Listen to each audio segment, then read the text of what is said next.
হাসির রাজা, জ্ঞানের রাজা, রসিক রাজা। কি গো, কি হলো? কি গানে কি তুলো বুঝেছ নাকি? এই এই, আমি কোথায়? ও মা গো, তুমি কোথায় আবার হবে গো? তুমি তোমার ঘরে, আর এই আমি তোমার গিন্নি। হ্যাঁ গো, তুমি কি স্বপ্ন দেখছিলে নাকি? না, দেখছিলাম না, শুনছিলাম। কানে বেশ একটা মধুর কোকিল ধ্বনি আসছিল। ঘরে চাল ডাল আনাজ সব আনতে হবে, তাই এক্ষুনি বাজার না গেলে কিন্তু হাঁড়ি চড়বে না।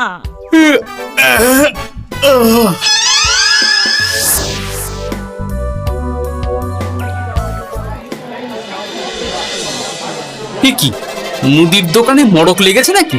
এত ভিড় কেন? এই দেখি, এ কি হচ্ছে? আরে আমাকে যেতে দেবে তো নাকি? ওরে বাবা রে বাবা, এ কি কাণ্ড রে! এত বছর ধরে এখানে আছি, মুদির দোকানে তো এত ভিড় দেখেছি বলে মনে পড়ছে না। না, এই ভিড়ের সাথে যুদ্ধ না করে বরং এখন ফিরে যাই। রাজবাড়িতে একটা কোনো উপায় হয় কিনা দেখি। বলি, মুদির দোকানের জিনিস পছন্দ হয়নি বলে তুমি কিচ্ছুটি না কিনে খালি হাতে চলে এলে?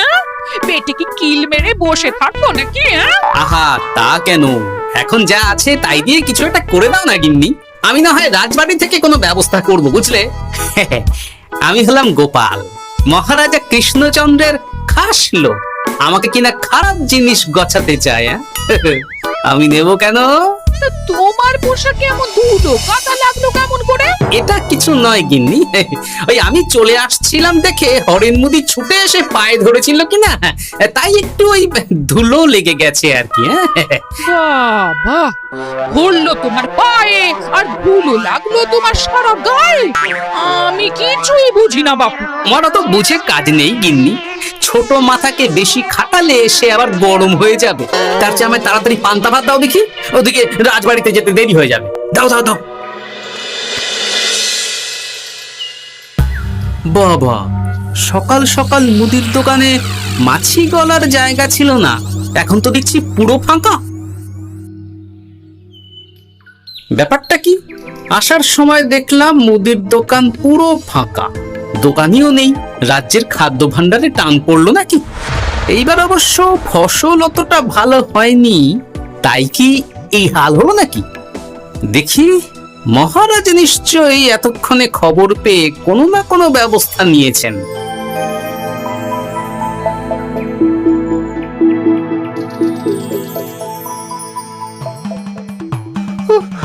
আমি যদি উড়ে যাই, দয়া করে ধরে ফেলুন। না হলে আমাকে নিয়ে উড়ে যাবে এই মজার বেলুন।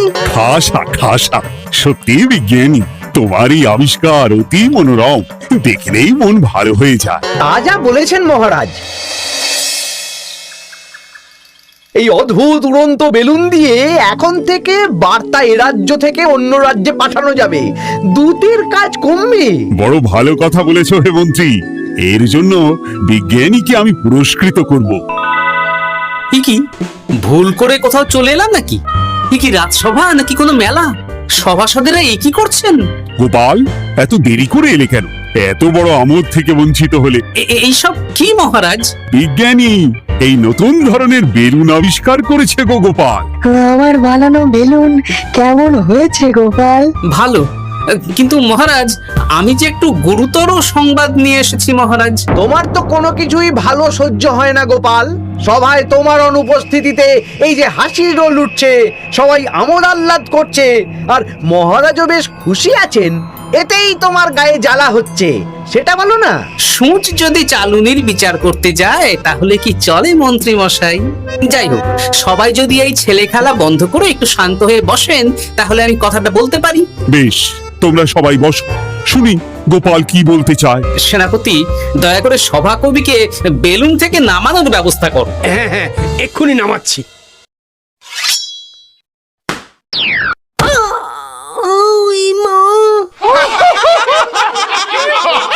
থামো থামো থামো, এবার গোপাল কি বলতে চাইছিলে বলো। মহারাজ, সকালবেলায় আমি বাজারে গিয়ে দেখি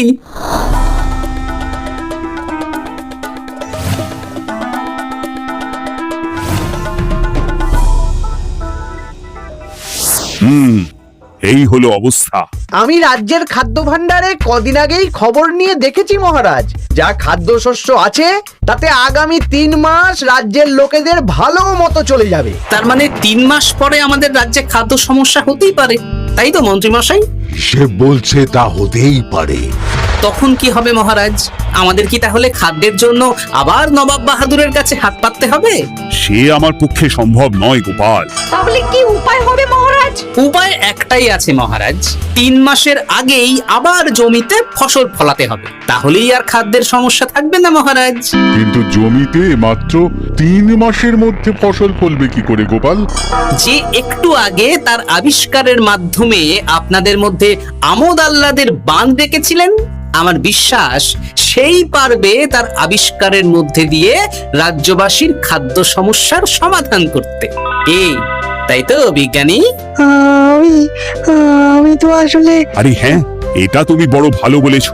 তা বিজ্ঞানী, আর দেরি করার প্রয়োজন নেই। তুমি এক্ষুনি তোমার গবেষণাগারে চলে যাও, গবেষণার জন্য যা যা উপাদান লাগবে তা মন্ত্রীকে বলে দেবে।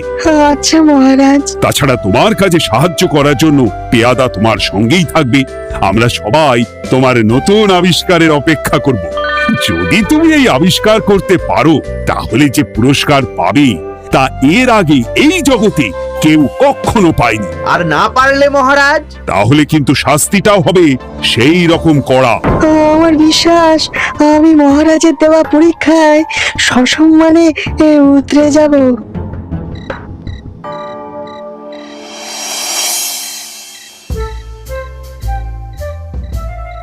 কি গো, কি হলো কি তোমার? এত রাতে এখনো জেগে আছো যে বড়? হ্যাঁ? জেগে আছে কি আর সাধে গিন্নি, বিজ্ঞানীর জন্য বড় চিন্তা হচ্ছে বুঝলে। তুমি তো জানো রাজসভায় যে কজন আমার ভালো চায় তাদের মধ্যে বিজ্ঞানী একজন, তাই ভাবছি তা কি ভাবছো শুনি? হ্যাঁ? এই যে নতুন আবিষ্কারের কথা পেরে আমি আবার বিজ্ঞানীকে বিপদে ফেলে দিলাম না তো।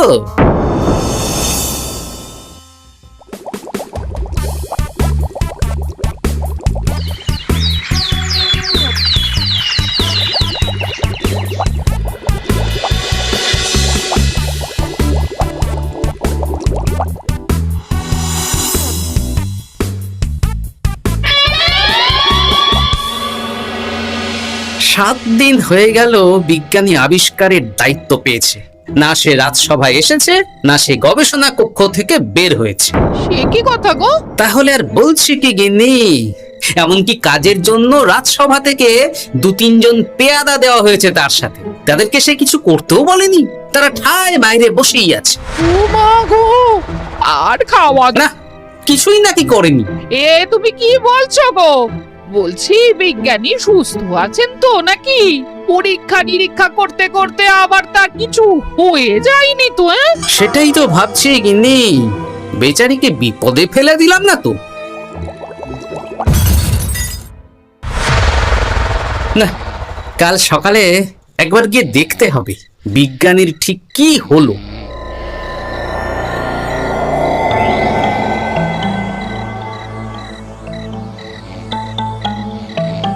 গোপাল, গোপাল, দরজাটা একবার খোলো। গোপাল, হ্যাঁ? কে কে কে? দেখো নাকি? আচ্ছা বেশ, তুমি আলোটা নিয়ে এসো তো গিন্নি।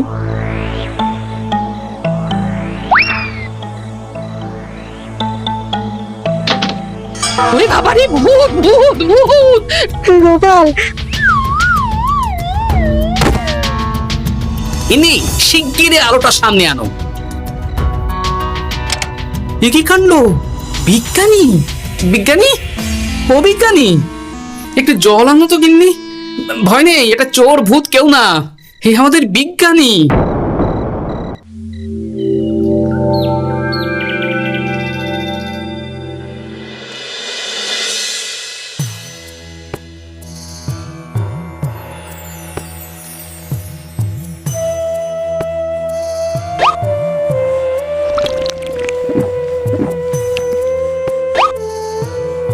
এইবার একটু সুস্থ বোধ করছো তো বিজ্ঞানী?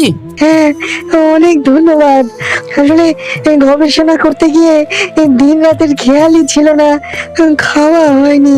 7 দিন ধরে গবেষণা করছো মানছি, তাই বলে এরকম না খেয়ে থাকবে? দেখলে তো কেমন ভিড় খেয়ে পড়লে। রাতের বেলায় গবেষণা কক্ষে বিস্ফোরণ ঘটে। এই যাত্রায় মনে হয় আমার প্রাণ রক্ষা হলো না, আমার গবেষণা বিফলে গেছে।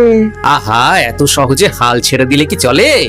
আমার ঠাকুরদা একটা কথা বলতেন জানো, যদি করো গোড়ায় গলদ, কেঁদে কুল পাবে না বলদ। এ কথার অর্থ কি গোপাল? আমি যে সবটা বুঝি তা নয় বিজ্ঞানী, তবে যেটুকু বুঝি তার মানে হলো, গোড়ায় গলদ করলে বলদ অনেক খাটলেও ফল পাবে না, ফলে তাকে কাঁদতে হবে। আমার মনে হচ্ছে তুমি গোড়ায় গলদ করে ফেলেছো। সেটা তো আমারও মনে হচ্ছে গোপাল, কিন্তু এখন তাহলে উপায়? মহারাজ যদি আমার ঘরটা নেন তাহলে? না না, ঘাবড়িও না বিজ্ঞানী, আমি তো আছি। দেখো,